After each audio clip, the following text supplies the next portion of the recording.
What's up everyone, I'm CallumOnToast, and in today's video we finally have the Battle of Spice World Championships. Now apologies for the delay, a few people hadn't given me access to all parts of their submissions, but that now has been sorted, so we've actually got so many good submissions that I'm going to split this into two parts. So today you're going to see 16 incredibly spicy battles, and then in part 2 you will also see another 16 spicy battles. Now unfortunately it means that only a few people missed out on making it into the video, and I have to be completely honest, there really isn't much separating some of the teams that just barely missed out versus some of the teams that narrowly scraped their way into these videos, but it made the most sense to pick 32 teams because of how easy it will be to split into polls later down the line. So if you did miss out on making it into either this video or part 2, please don't feel too bad about it. Now we are likely in the most dead week of the GBL season when it comes to actually showcasing GBL gameplay, as we got the choice to play in either the Catch Cup or the Open Master League, so views will likely be down, which means it's even more important that you guys show your support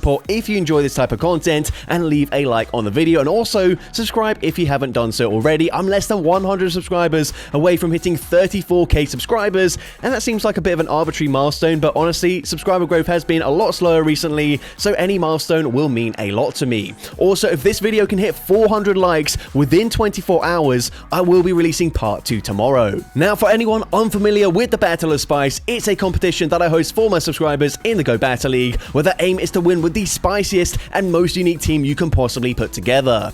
After both videos have released, viewers will then get the chance to vote for the teams they thought were spiciest in a series of polls until we can crown a new Battle of Spice World Champion. With that being said, let's just get into the question of the day. Actually, I nearly forgot since this was a few days ago, but I want to give a quick shout out to BD Mesogo, who gifted 40 memberships and donated several times on top of that in my most recent live stream, as well as Colin L, who gifted another 20 memberships, Square Shoulder, who gifted 10 memberships, Giorgio Ardito, who donated 12 euros, an Arctic Cat, who gifted singular memberships but must have done so more than 10 times, so also deserves a shout out. That was by far the most support I've received in a live stream in a very long time, so I really appreciate the support, and especially from these 4 subscribers. Thank you so much. What is the spiciest Pokemon/team you've gone up against this season? Let me know in the comment section down below. We'll see if it's as spicy as some of these submissions. But anyways, with that being said, let's finally get into the Battle of Spice. Alright, so kicking things off, we have the 2-time Battle of Spice World Champion, Robert Digiov, and they actually won their first Battle of Spice World Championships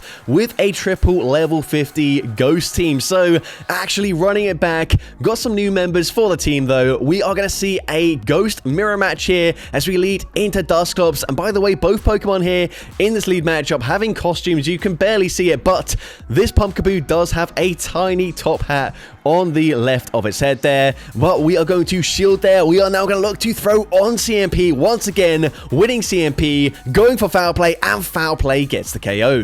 Their opponent comes in and they go for an aggressive karate chop farm down, which is double resisted, so they actually get 3 karate chops through. We can now come in with the Gollet, and we can definitely no shield the first charge move, as now they're going to start boosting up their attack, but unfortunately, because of that farm down, they actually make a second charge move before we even reach a Shadow Punch. We're now not going to throw on the best timing here, but we do want to overfarm as much as possible, grabbing the final shield before the opponent throws yet another Rage Fist. Rage Fist gets the KO there. They swap out straight away, but they come in with the Dene. Honestly, if they stayed in there, there is the potential that they reach another Rage Fist and just deal so much damage whilst they're already double boosted. But now we can just go for the Scorching Sands. We do overfarm. Scorching Sands gets the KO there, and we can now outpace them, do another charge attack, and of course, from this range, Scorching Sands gets the KO, and we're able to take that game. Alright, heading into the next battle, we've got Pazupath, and we have actually seen the full Pawniard evolution line in a previous Battle of Spice competition. However, we are now seeing it in the Open Ultra League. So I do want to have a quick disclaimer here. This Pawniard is not fully level 50, just because this is going to be a Great League Pawniard, but seeing a Great League Pawniard in the Ultra League is still pretty impressive as it is. But anyways, we're seeing really good team so far. The opponent is completely core broken by our entire entire team, actually, with both Credilli and this Amoongus. We're now going to swap Snipe with the Fury Cutter damage there, and let's see if it is the Credilli that comes back in. They do come back in. They did bank a charge move first, which means, unfortunately, they're going to go for a Rock Tomb, debuff our attack. Already, we weren't going to hit very hard, as we are, of course, a Great League Pokemon, but now going to hit even softer as we go for the X's, are not dealing much damage, but we can actually reach another move. Unfortunately, losing CMP, such is the huge difference in the actual CPs there, but we're going to come back in with our King Gambit this time around. The opponent probably thinking, oh my gosh, do they have to have another one of these? And the opponent running a triple grass team. They're running their own weird theme team right now. We can fire off the foul play, swap back into our Bishop, and we probably do want to shield at this point, as the opponent is going to fire off a Leaf Blade. We're now going to overfarm by just a single Snarl, fire off the Dark Pulse. Dark Pulse grabs the final shield there, and the opponent will be outpacing us and throwing on very good timing. But at this point, yeah, I kind of agree with this. Just shield there, go for that Dark Pulse immediately. They will not be able to swap out. Dark Pulse gets the KO, and we can now swap out into King Gambit. We can tank anything they throw here, even if for whatever reason they had Bulldoze, it would not get the KO. And actually, we could go for the foul play, but instead, we are full sending the Focus Blast just because we can. Focus Blast takes out Credilli, and we're able to take that game. So into the next team here, we've got a Rancid Taco, who I don't believe I've seen in a previous Battle of Spice competition. So this is cool to see, and a very cool submission as well. We've got a level 50 Goomy on, I believe this is Tackle, so not ideal. And we're also running Muddy Water. I have run Sliggoo, which is the evolution of this Pokemon. That Pokemon is awful, and this thing is even worse than that. So we're actually just going to let the Bone Club take us out, come in with the Pidgeotto, and we are going to no shield this. This could be a Rock Slide. It is the Rock Slide. It does big damage, but they will not be able to Munsap farm us down. So we're still in a comfortable position here. We can fire off the Aerial Ace. Aerial Ace gets the KO. They're going to come in with a Bastiodon, and their final Pokemon going to be a Shadow Fortress. So this team seems to have picked up a lot of popularity recently for some reason. Apparently it's quite effective. I have actually not really struggled with it too much going up against it this season, despite the fact that my teams that have built recently have been pretty weak to Bastiodon. But anyways, we bait there. We now go for the close combat, and we get the one shot, which is huge for us. The opponent now kind of has to shield this up, so we're going to go for another bait. X-Scissor grabs the final shield. We swap back into Pidgeotto, and I actually think this chip damage with the Aerial Ace could be beneficial here. You can see it really does not do much damage, but that might just be the difference between putting them into range where a close combat gets the KO. Close combat does in fact get the one shot, and we're able to take that game. Into next team, we've got Best Vegan here with a Shadow Beedrill in the lead, and then Double Ground in the back line. 2 ground Pokemon that you very rarely see in the Go Battle League. Unfortunately, awful lead matchup for us. I assume, okay, never mind. I was going to say, I assume we're probably just going to no-shield this, but no, we're actually going to shield that. Fire off the X-Scissor. X-Scissor does at least grab a shield there, but the opponent can, if they want to, double shield and potentially actually just no-shield the X-Scissor, recognizing they will live it. And at this point, yeah, since we do have a fire type in the back, I'm not sure if I agree with that play, but we can come in, tank the Night Slash, not super comfortably. The opponent comes in with a Thievul, and we're going to fire off a Charge Move straight away, actually throwing on CMP, expecting to grab a shield, so we go for Earth Power, maybe looking to debuff that defense. We do not get that debuff, but either way, Night Slash comes through, it gets the KO. We can come in with our final Pokemon, a Shadow Groudon. So at this point, we're definitely going to shield this, and then I assume we're probably going to overfarm as much as possible. Fire off that Fire Punch on the CMP tire. Once again, Shadow Groudon winning CMP. Fire Punch gets the KO, and they've got a Wigglytuff in the back. We're only reaching 1 charge move, but it doesn't matter. Precipice Blades gets the full-on one shot, and we're able to take that game. Into the next battle, we've got DD Tant Agda. Sorry, I've mispronounced the name there probably, but this is actually a team that I faced in the Go Battle League whilst I was, I think it was whilst, no, it was when I was showcasing the Creation Trio in their Shadow forms in the Open Great League. I actually came up against this team here, so that was really cool to see. Obviously, they didn't have an awful lot of play up against my team, but it was definitely the spiciest team I have seen and gone up against in the Go Battle League this season. We're going to go for a Body Slam there, actually grabbing a shield from the opponent. And by the way, Ordino is ranked in like the 10,000th, sorry, not 10,000, the 1,000th, like 11th, what the hell am I talking about? Either 1000 or 1100 sort of range on PV poke for this season. So that is one of the worst Pokemon you can possibly build right now. But we're going to snipe with Meowstic here, and the opponent's going to have a Clodsire in the back. We can go straight for Psychic. Psychic does connect. It doesn't do much damage there, but honestly, we can probably shield once, commit to a full farm down. But no, we're actually not going to. We actually live that. The opponent comes in with the Talonflame. We do not throw. I think that might be intentional here, just so that we can get energy on our Alolan Persian, and actually it doesn't really matter as we get that Feint Attack farmed out anyways, and we're able to take that game.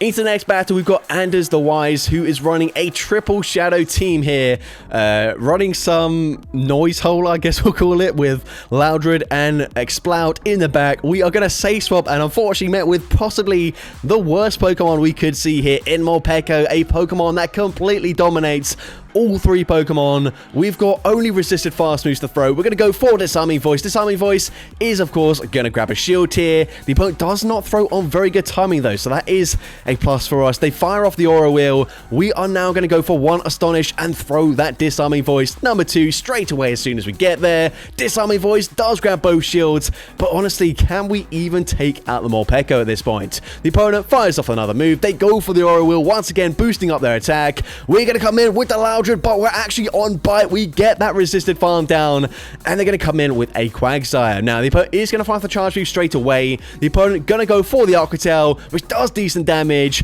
We're going to go straight for a Stomp here. Stomp is, of course, Stab. It's not the best move, but it does respectable damage there. But the opponent going to be able to fully farm us down. We come back in with the Shadow Xatu here. The opponent is not going to go for a Stone Edge, just an Aqua Tail, and they actually swap out there, probably recognizing they're not reaching another move, but they swap into Venusaur. Aerial Ace gets the KO. We can actually go for a full air/farm down, and we're able to take that game.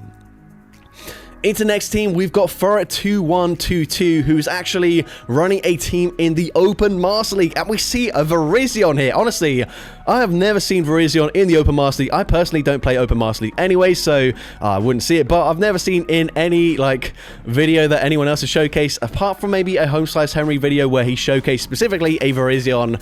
I've never seen it on any opposing team, but anyways, we've got a triple fire team here. Actually, this is kind of the Pokemon we don't want up against it, so we do eventually swap out. I do agree with this. We swap into our Darmanitan. The opponent is going to fire off another Sacred Sword, so not running Stone Edge, clearly. We do get the full Incinerate farm down, and the opponent's going to come in with a Heatran, so we actually farm up over 100 energy for some reason. I don't really understand why, but Focus Blast gets the one shot, and they've got an Apex Purified Ho-Oh here. We're going straight for the overheat. They actually no shield. We could have been on Rock Side.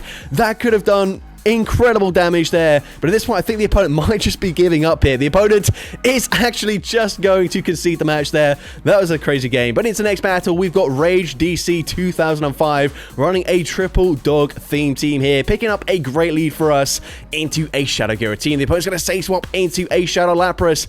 That's fine with us. We've got Grass Knot for coverage. We're going straight for it. Grass Knot is going to grab the first shield from the opponent. Now, Furfrou has some decent bulk, so we should live a Sparkling Aria, but we are going to shield the first move just because we recognize we can outpace them to the next move. We do overfarm ever so slightly, firing off a second Grass Knot. Grass Knot number 2 is going to grab the final shield.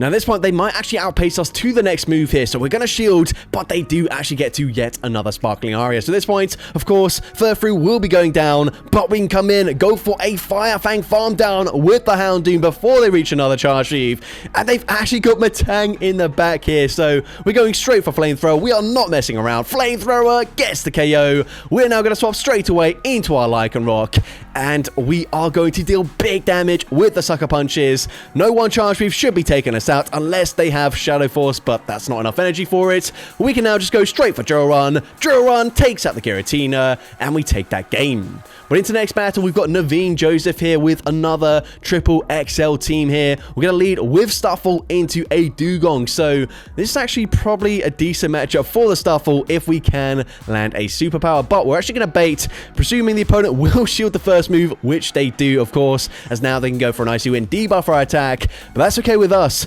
We are now going to go for the superpower on the CMP type, but the opponent makes a catch, but they actually end up catching it. onto a Dunsparce. So that's fine with us. We're now going to come in with the Phanpy, and Phanpy actually going to get double buff next season with both Body Slam and Rock Slide dealing more damage. But for now, unfortunately, both charge moves are not really that ideal for it. But either way, we're going to no shield once again, and we will probably throw a Body Slam here just before the opponent does reach another charge move. Now, Body Slam actually does not get the KO, but that gives us even more farm, and the opponent now comes in with Talonflame. Do they know about the Rock Slide coverage? They do not. It doesn't actually get the one-shot, though, just because of how low the CP is in that Phanpy. We're now going to come in with a Seal. I have never seen this Pokemon in the Open Great League, and unfortunately, we are going to get completely walled here, as we've only got either single resisted or double resisted moves to throw. But we're going to fire off the Aqua Jet. The opponent did go for the Drill Run there, so at least they don't debuff our attack. But either way, these Aqua Jets not dealing too much damage, but we end up grabbing a shield anyway. And then we make a really nice catch there, catching the net charge move onto Phanpy as they go for another Drill Run. We're going back in with the Seal, as of course we recognize we're pretty low on the Stuffle. The opponent tries to catch their own charge move there, but we hold onto the energy. They can now bait with an Icy Wind, which means we're going to deal even less damage at this point. But Aqua Jet is going to get them into the red health range. We can fire off yet another Aqua Jet, and they will not be able to farm us down either, as we can now come in with the Stuffle, get the tackle farm down Snipe, and we're able to take that game. Into the next battle, we've got Mackie DK, who is running an insane triple level 50 team here with Wingull in the lead. Wingull only reaching 855 CP, but this is honestly one of the best things we could see, as we are seeing a Mud Shot Clodsire. Now, you can see this Elo range is incredibly low. I'm assuming they just tanked a ton trying to get a win with this team, but either way, we're firing off the Air Cutter. Air Cutter gonna be shielded, but unfortunately, it does not get the boost. I assume if we get a boost here, potentially in the 2-shield scenario, we can just fully farm them down, but unfortunately, no boost at the first attempt. We're gonna go for it again. Air Cutter number 2 still does not get the boost, so we're forced to throw another Air Cutter here just before they reach their move. Air Cutter barely misses out, and we finally get the boost. That is too little too late here. We could have actually won the 2-shield scenario up against Clodsire with an 855 CP Pokemon. But anyways, we come in with Marini here, and we are full sending the Sludge Wave. Sludge Wave gonna be coming through. Sorry, Gong Shot gets the 1-shot there, and their final Pokemon is a Talonflame. So we're gonna fire off a Brian. We already know Brian, not a very good charge move here. It's super effective, but it does not get the KO, so we're forced to swap out into our Gibble. The opponent firing off the move. They full sent a Brave Bird, and now we're actually able to outpace them to the next charge move, and Brian up against a triple defense debuffed Pokemon gets the KO there, and we're able to take that game. So next up, we've got Crow Branwen 3. Apologies if I mispronounced that name as well, but we've got a triple Shadow Glass Cannon team here, picking up a pretty good lead with our Shadow Magnezone into Credilli. However, I assume even though we do resist everything they can throw here, assuming they're not on Bulldoze again, yeah, we're actually going to take quite a lot of damage there, and unfortunately Mirror Shot, not the best move, so 2 Mirror Shots might just barely get the KO here, but it's actually going to be a lot closer than you might think. So Mirror Shot number 2 does end up grabbing a shield. No debuffs on either Mirror Shot there, it looks like, so unfortunately, I'm going to have to shield this up as they go for another Grass Knot, but we come in with our Shadow Blaziken just to go for that counter snipe, but they come in with a Toxapex. So this one, we're going to overfarm, fire off the Brave Bird just before they do reach their own charge move. Brave Bird connects, and the opponent does not commit to a full farm down there. They could have very comfortably just gone for a full Poison Jab farm down there, but now we've actually put them into range where we can come in with our Shadow Salamence and go for a resisted Fire Fang farm down. Their final Pokemon going to be a shiny Shadow Typhlosion, which is a very cool flex. We go for Draco Meteor, and we get incredibly fortunate not to take the damage from the Incinerate there as we full send the Wild Charge, taking out the Shadow Typhlosion, and we're able to take that game. Into the next battle, we've got Unoshek here, and they are running Metagross, and then a very interesting double fairy backline in the Open Master League. So we've got Mr. Mime and Galarian Weezing in the Open Master League. We are going to no-shield this as they fire off a Sand Tomb. I assume once we go for a Meteor Mash, we will probably swap out of this matchup here. Yes, we do. We swap into Mr. Mime, and we're actually on Magical Leaf. I'm not so sure about that. I believe Mr. Mime does learn Psywave these days, so that probably is the right move to go for. However, I guess both fast moves wouldn't be particularly good into Hydreigon anyways, as they would be either resisted or double resisted resisted, so I guess it makes no difference here. And actually, being a fairy type that's completely walled by a dragon and dark type Pokemon is quite embarrassing, but we can actually bank some energy, swap into our Galarian Weezing. We're going to shield anyways, just in case they do have Flash Cannon. They actually go for a Dark Pulse there, which is fine with us. They swap back into Garchomp, so what on earth do they have in the back? We go for the Play Rough. Play Rough gets the KO. And they are actually triple weak to Galarian Weezing, of course. Not the most common core breaker in the Open Master League, but we go for Overheat. Overheat does less than half their HP, though. I'm actually quite surprised we went for Overheat there rather than going for a Play Rough. But I guess at this point, it doesn't really matter. We can come in with the Metagross, boosted up Bullet Punches from this season, as it did get a buff. Go for the Farm Down there, and we can just commit one shield. Commit to a full Farm Down. They go for Dark Pulse. Doesn't really matter. We get that Bullet Punch Farm Down, and we take that game. But into the next team, we got James Marek 0912, who's running Hisuian Zorua in the lead here. And of course, unfortunately, on Snarl as the fast move, which is going to be resisted damage. But you're going to see Nightshade does insane damage there to Lucario. I think we're just going to let it go down here. But they actually go for a Power Up Punch, which is resisted damage. We're able to tank it. And now they come in with a Pidgeot. So I'm going to go straight for foul play there, grab a shield, and we are running a Shuckle. However, unfortunately, Shuckle is going to be slightly under-leveled here. I believe it's only level 40. Typically, I would request that people run level 50 Pokemon if they can be powered up to level 50, but Shuckle, I mean, realistically, what is it actually going to do in the Open Great League at below 400 CP? Well, I say that, you're about to see as we go for a Swift there. Swift grabs a shield. We can actually reach another Swift here, and Swift will now be taking out the Pidgeot. And the final Pokemon is going to be an Articuno, which takes double super effective damage from Shuckle here. At this point, we are going to fire off that Charge Move straight away, going straight for Stone Edge. Stone Edge actually does respectable damage from literally the least attack-weighted Pokemon that has ever existed. And now, even though they debuff our attack, it is not going to stop Shuckle here. We've got no shields remaining, doesn't even matter. Icy Wind doesn't do much damage. We can fire off the Rock Blast. We're even going to undercharge this. The disrespect. We still take out the Articuno. I am now realizing that Articuno was under level there, but either way, still pretty crazy. But into the next battle, and I actually didn't even have time to read the name of that trainer, so apologies, but this trainer clearly just does not believe that ice types exist. We've got a triple dragon team that is double weak to the ice typing with Appleton, Shiny Shadow Flygon, and Shadow Garchomp. So at this point, we're going to no shield. We did get a debuff there, which means we can tank that fairly comfortably, and we can still outpace them to the next charge move. Going to go for the Dragon Claw here. Dragon Claw is going to get the KO. We flip switch advantage. However, I don't know if that really helps us. We're now going to come in with our Shadow Garchomp. The opponent banks energy before swapping into Ampharos, but that is such a questionable decision there. Ampharos, Pokemon that is going to, of course, hit for triple resisted fast move damage up against Garchomp, then baiting with a Trailblaze, where it's also double resisted. What is this trainer doing? At this point, both trainers going for that 2-shield flex. We're now going for the Outrage, and are we still going to no-shield? We are going to no-shield. What are we doing? We're going for the Outrage. At this point, the opponent also not shielding. What even happened in that battle? I genuinely can't explain it. But anyways, next team here, we got Lilisari. I can't even pronounce that name. Anyways, it's a bit too quick here for me, considering how crazy these battles are. But we're going to swap out straight away, catching the Fire Punch there.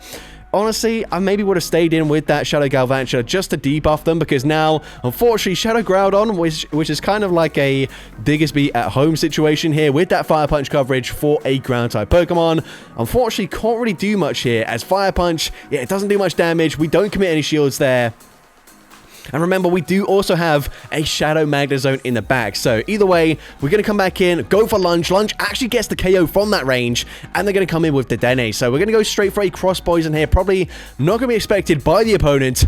And it does big damage. We then swap. We catch a Parabolic Charge onto our Shadow Magnezone here, which is going to be resisted. However, unfortunately, they're still going to reach another one. So we should definitely just shield here and then commit to the full farm down. Now they come in with their final Pokemon, a Shadow Feraligatr. This is actually still going to be fairly close here as we go for the back-to-back Wild Charges. First one grabs that first shield. This should definitely grab the final shield, and then it's just a race. Can the opponent reach 2 moves here before we do reach a Lunge? I think we should be okay. We can shield up the Hydro Cannon. We're going for the Lunge, and from this range, from Shadow Galvantula, it will be enough damage to take out the Shadow Feraligatr, and we're able to take that game. So, going into the next team, and this trainer has actually asked me not to call them by their in-game name, but instead Aurora. So, we are going to see a Shadow Latios in the lead up against Primate. We're definitely going to have to shield the first move here, and hopefully we can just commit to a full farm down since they go for the Ice Punch, but the opponent actually swaps out into a Talonflame. So here, I personally would have thrown after 2 Incinerates there, just because we can now go for another move, without, of course, risking potentially the opponent getting a full Incinerate through there, but instead, we're now forced to double shield the Shadow Latios, which is something that I don't really agree with. But we fire off the Dragon Claw. We are now going to swap and catch the move onto Dino. Again, I'm not sure about this. Maybe could have just let the Latios go down at that point, as now the opponent can come back in with their Primate and then go for a charge move. But either way, Rage Fist gonna get the KO there. We can come in with the Shadow Dialga, get that Dragon Breath farm down, and the opponent's actually going to have a Corviknight in the back. Honestly, I can't really see a way for us to win this game here. But, of course, we're probably going to have to make a catch. And then hope the opponent tries to make a catch as well. So we make that first catch there. Catching the charge move. The opponent full send a payback. Honestly, they could definitely get away with throwing whatever their cheaper move is. And again, they then go for the catch themselves, which allows us to just barely reach a departing Ironhead. Ironhead takes out the Corviknight, and somehow we take that game. So that's going to be it for today's video. If you did enjoy it, please make sure you leave a like, leave a comment letting me know, and as well, don't forget to respond to the question of the day if you haven't done so already. And if you want to see more content like this in the future, make sure you hit that subscribe button and turn on post notifications. That way you'll be notified whenever I upload a new video.